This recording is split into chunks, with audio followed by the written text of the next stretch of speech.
Okay,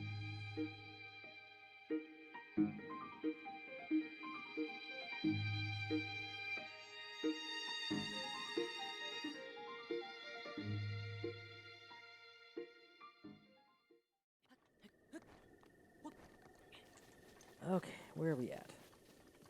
Where are we at? Let's check our map. Okay. Okay. Coming up on another day is what I see. Our 42nd day.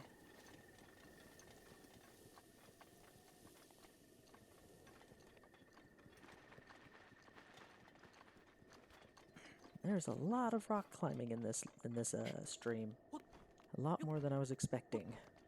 But you know, gotta take as many different routes as possible. This tree looks suspicious. Or not. What is this? Oh. This is a hot spring. Ah, forgot that a hot spring was here. That's kind of neat. And a circle of lily pads, which you have to jump off from up there. Oh, choo-choo.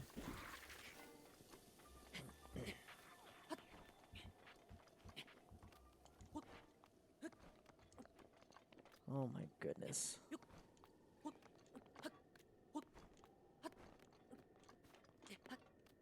Okay, we have made it across, everybody. Wow. Now, here's where I'm going to explain some rules. We need to go to Hatino Village, okay?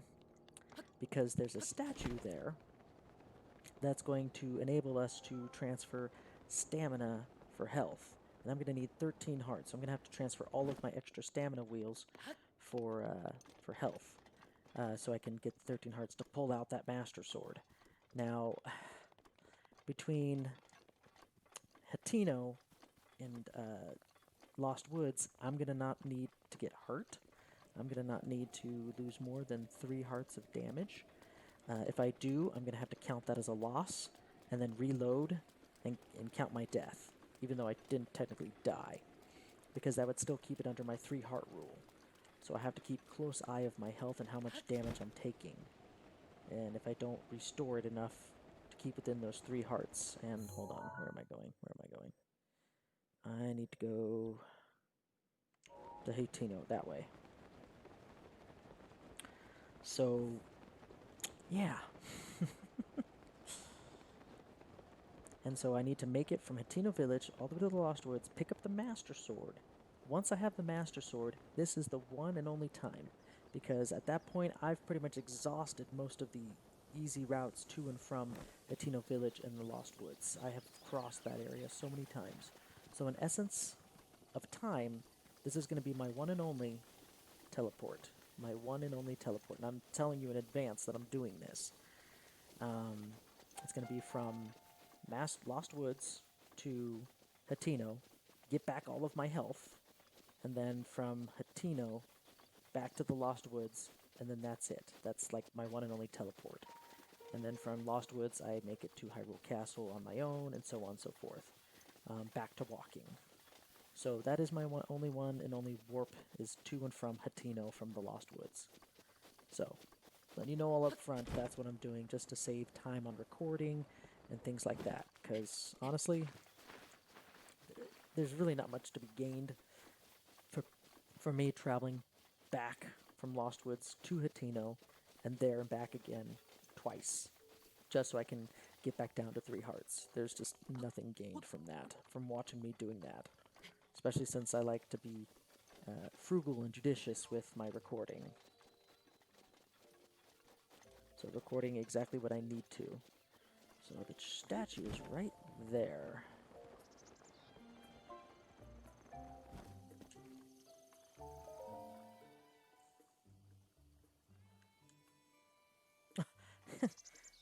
It actually had to take a little bit to load to catch up with me. I was traveling a little too fast.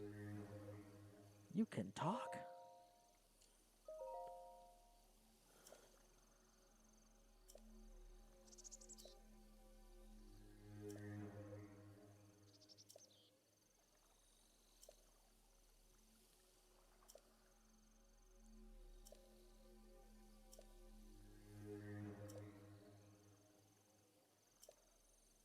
Yes, let's strike a bargain. Oof. That must feel so weird. We have lost a piece of our stamina.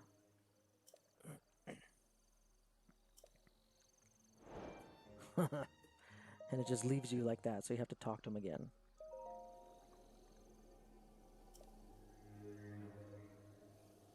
Profitable relationship for him.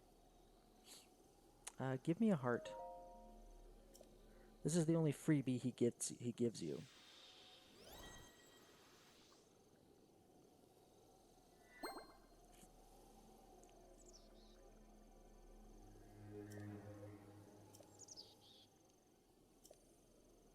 See, every time he gives it back to you, you lose 20 rubies. So it's always in his favor, but this is your chance of using him so you can manipulate your stats as you wish. For exactly the reason I'm doing it. So surrender all the stamina vessels. So we should have enough money, more than enough actually. Good lord.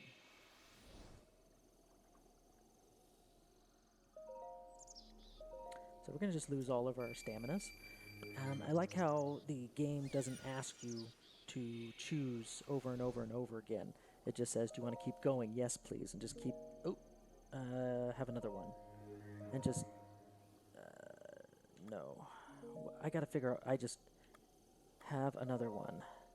Stamina vessel. There we go. It doesn't keep... unless I make a mistake there and I press the B button to go back. It just keeps going, yes, please, and you can just keep giving the same type over and over again. So that was very nice of them. So we just go straight through all of them. And this is actually a good callback. I don't know if anybody caught this, but in Quest 2, the second quest of the original Zelda, there was these old men, life or money, like you leave life or money, life or potions or something like that. And if you did not choose one or the other or do that, you would lose money or you would lose life.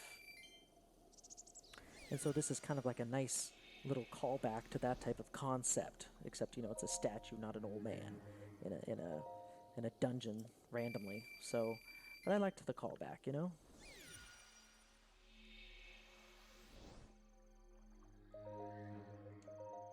So we're getting a lot of money out of this, like 10,000, oh, sorry, 1,000. But we're going to lose it all and then some.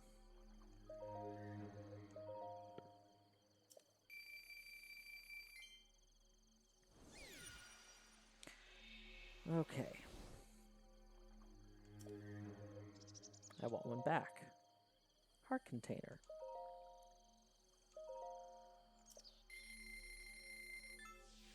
So we just lost 20 right there. In the end, we end up with less rubies than before. So we're going to gain all those 8 essences back. So I might end up doing a skip of all this. Maybe not this time, the first time I do this. But the second time when I come back from the Lost Woods, I'm probably just going to skip this section altogether and just, you know, record afterwards, you know? Pick up the recording after I've done all this. Because you've already seen this once. There's no reason for you to see it again where I'm just giving all my hearts back to just get all my stamina back. It's just wasted time, so I'll probably just skip that in the recording on the second time coming back through. So, as mentioned before, we are gunning for 13 hearts. 13 hearts is the amount you need to pull out the Master Sword. Now, you think that's kind of arbitrary, an arbitrary number, and it is. It's an arbitrary number, but it is also a nice callback to the very first Legend of Zelda, which is where each of the swords, the white sword and the magic sword, required a certain heart count for you to be able to pick them up and use them. I think the white sword was 5. And honestly, I think the magic sword was either 11 or 13, actually, hearts, which is kind of ironic.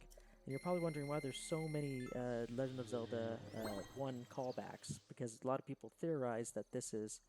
No, I'm not in the mood to sell, I'm done. Theorize that this is a secret reboot or secret remake of the very first Zelda. Stealth remake is what you'd call it. So how many hearts do I have? 1, 2, 3, 4, 5, 6, 7, 8, 9, 10, 11, 12, 13. I have 13 hearts. It is 13, right?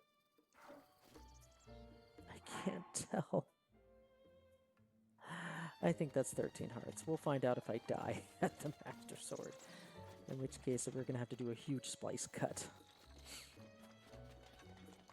Okay, where are we going? Where are we going? Ah, we gotta go up and around.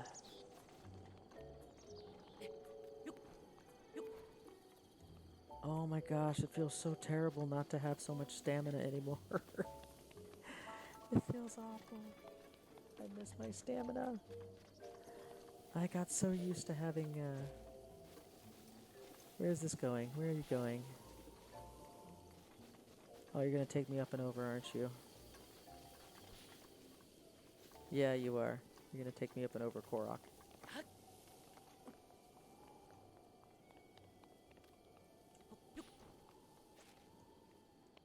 Oof. Where are we going? Oh, you're still over here. Aha! It's gonna take me to the top. Yep. So I gotta be very careful here. I have a lot less wiggle room to work with going up mountains, so I can't really do the mountain climbing that I was doing before. So I gotta actually take the long way around in many instances.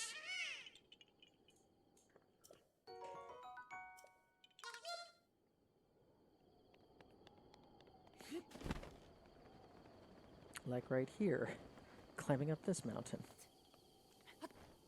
I gotta be careful how I do this. Ooh. Like so. Okay, whew.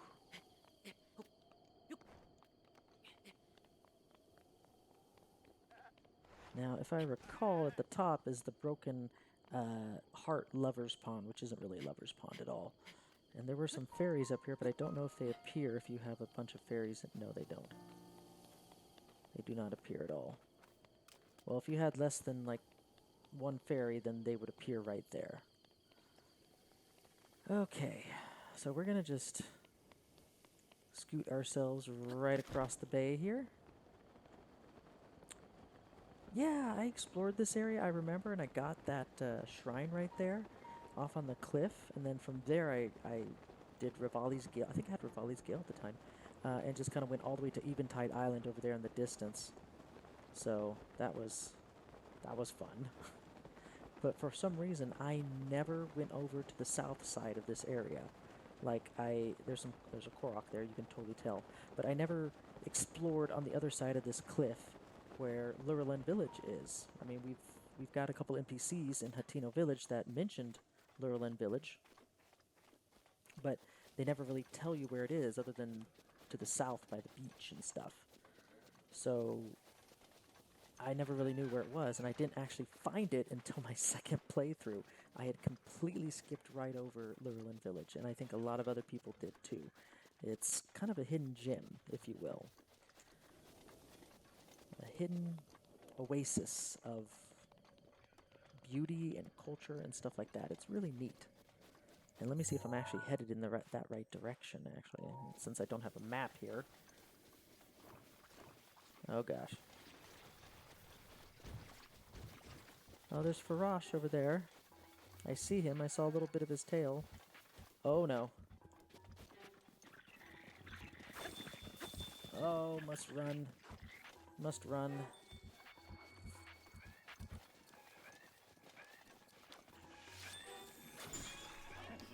Sorry, horse. Sorry, horse. I was actually aiming for your for your occupants, your riders. I did not mean to hurt you. Okay. And as a matter of fact, here is Lurelin Village. Now, keen eyes will be able to spot that this village is almost house-for-house remake of Outset Island from Wind Waker. It almost really is. We kind of came across it a little bit more of an unorthodox route, but we finally made it here. But this is a neat little town, ocean by the bay. Oh yeah, I like fish. Heck yeah. Can I have it? Well, thank you. We'll take it. Don't mind if I do.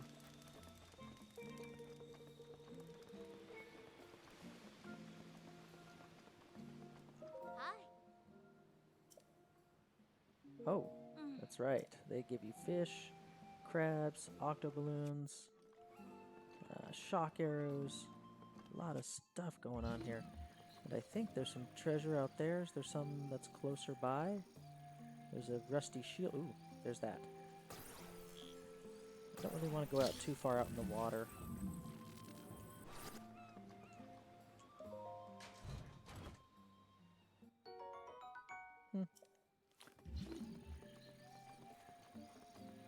There's one way out there. There's a chest out there. There's a rusty shield down there. There's another chest here. There's a lot of stuff in this this bay here. I'll take it. There's a whole bunch of beach out that way. It's just one beautiful area after another in this area. It's I know I'm repeating myself over and over, and I do apologize, but it's just, this is one of my favorite places to visit. And from what I'm reading on forums and Reddit and things like that, this is also a good place for other people to visit too. And look, crabs. Increase attack power. Heck yeah, I want it. We're going to need to make some more food in a minute.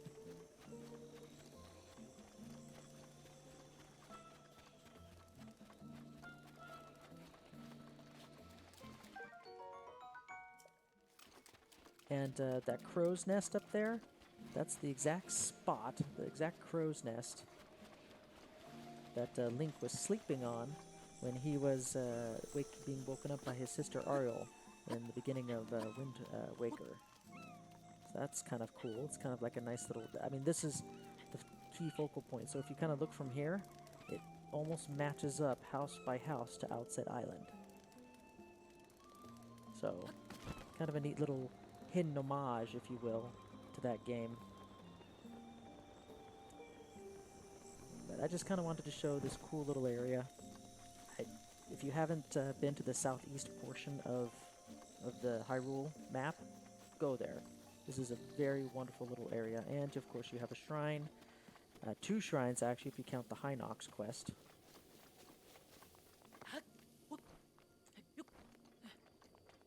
And I want to climb. Oh my goodness. I don't think I'm going to make it. Maybe I will. Okay. Yarin Shrine. Because we could always use a wonderful teleport back to this location. Overkill Shrine number 44.